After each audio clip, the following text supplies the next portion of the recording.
नमस्कार दोस्तों, आइए सुनते हैं आज की कहानी। एक छोड़ा हुआ पति। मर्द घर का मालिक होता है और औरत उसकी गुलाम। घर कैसे चलाना है इसका फैसला मर्द करता है। दिन के 11 बज चुके थे और शिवम अभी भी गहरी नींद में सोया था। आजकल उसकी शाम की शिफ्ट चल रही है, इसलिए सुबह जल्दी उठने की परवाह नहीं होती। वैसे भी बीवी मिहिका 2 दिन पहले ही मायके गई है। अभी कम से कम 15-20 दिन तक तो वो बीवी की चिक चिक से भी आज़ाद था। मिहिका घर में होती है तो उसे जल्दी उठकर व्यायाम के लिए जाने की जिद करती है। वैसे शिवम कभी उसकी सुनता नहीं। शिवम हमेशा से अपनी मर्जी का मालिक रहा है। उसकी माँ ने भी बचपन से उसे यही सिखाया था। कितनी दफ़ा वह मिहिका को माँ की बात कह चुका है कि मर्द घर का मालिक होता है और औरत उसकी गुलाम। घर कैसे चलाना है इसका फैसला मर्द करता है। औरत कभी भी मर्द को आज्ञा नहीं दे सकती, मगर उसे मर्द की आज्ञा माननी जरूरी चाहिए। ऐसी बातें सुनकर मिहिका चुप रह जाती और वह हंसता हुआ अपने मन की करने लगता। दरवाजे पर दस्तक हुई तो शिवम को उठना पड़ा। दरवाजा खोला तो सामने कुरियर वाला खड़ा था। सर, आपका कुरियर। उसके हाथ में एक लिफाफा था। शिवम ने लिफाफा खोला तो भौंचक्का रह गया।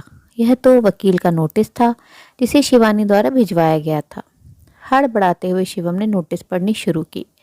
यह तलाक का नोटिस था जिसमें लिखा हुआ था, श्रीमान शिवम वर्मा, यह नोटिस आपके नाम हमारी मुवक्किल मिहिका शुक्ला द्वारा भेजा गया है।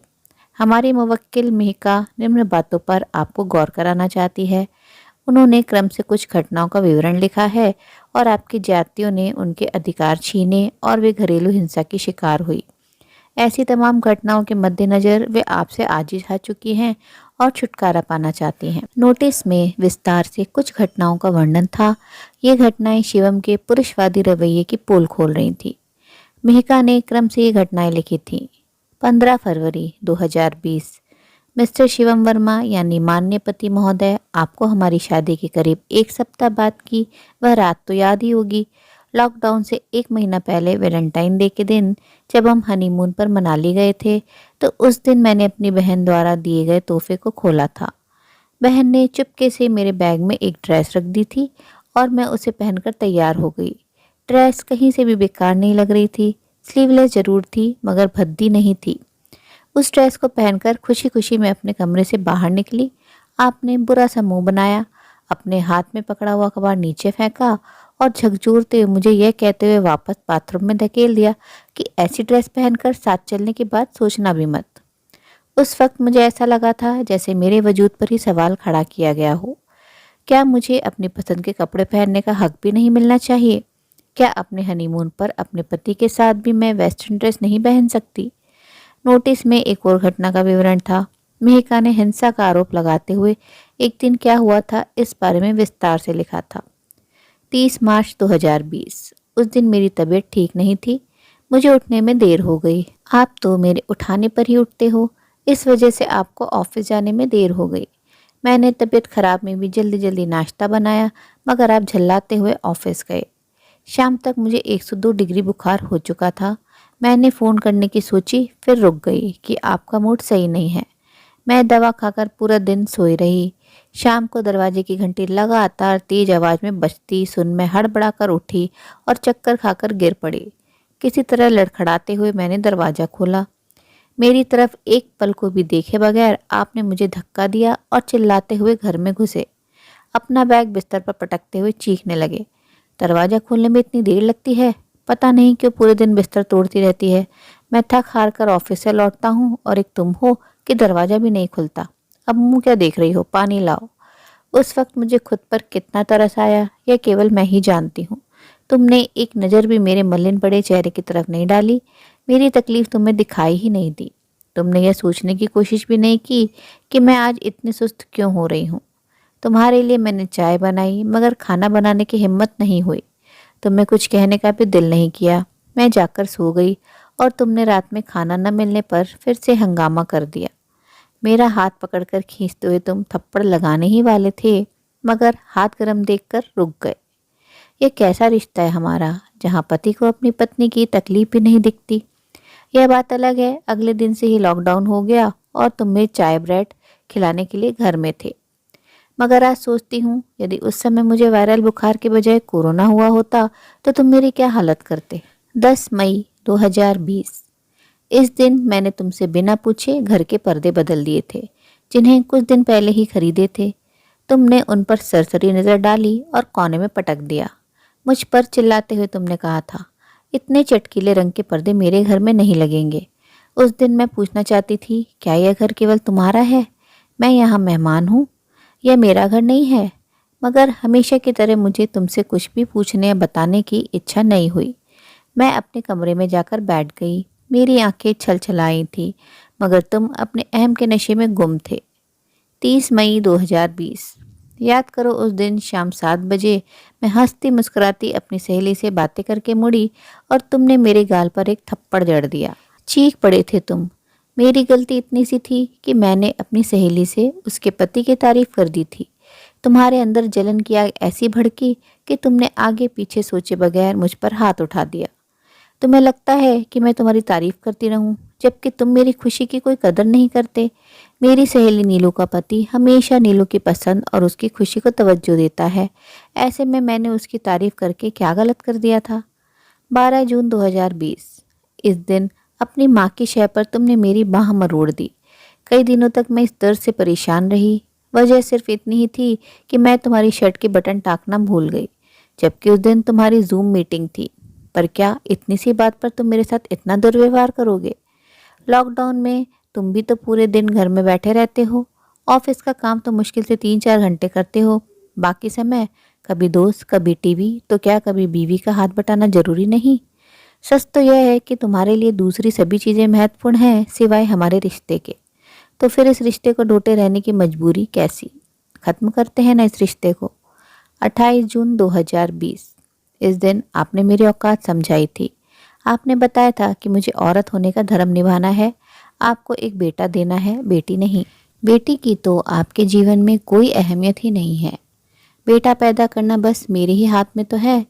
कभी कभी तो मुझे शक होता है कि क्या वाकई आप पढ़े लिखे हो। आपसे बेहतर तो अनपढ़ हैं जो अपनी बिटिया को कंधों पर बिठाए दुनिया जहान घूम आते हैं। पर आपके लिए बेटी बोझ है।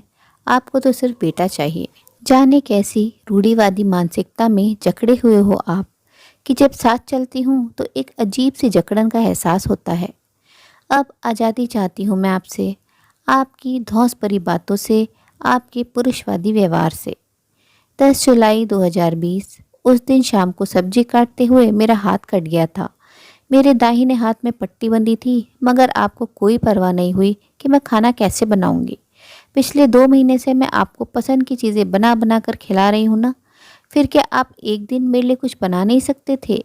बेशर्म होकर मैंने आपको कहा भी कि हेल्प कर दो, तो आपने कैसा धौंस भरा जवाब दिया था, खाना बनाना औरतों का काम है, बता दो तुमसे नहीं होता तो किसी और को रख लेता हूँ।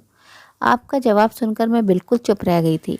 आगे कुछ कहने को बचा ही नहीं था मेरे पास।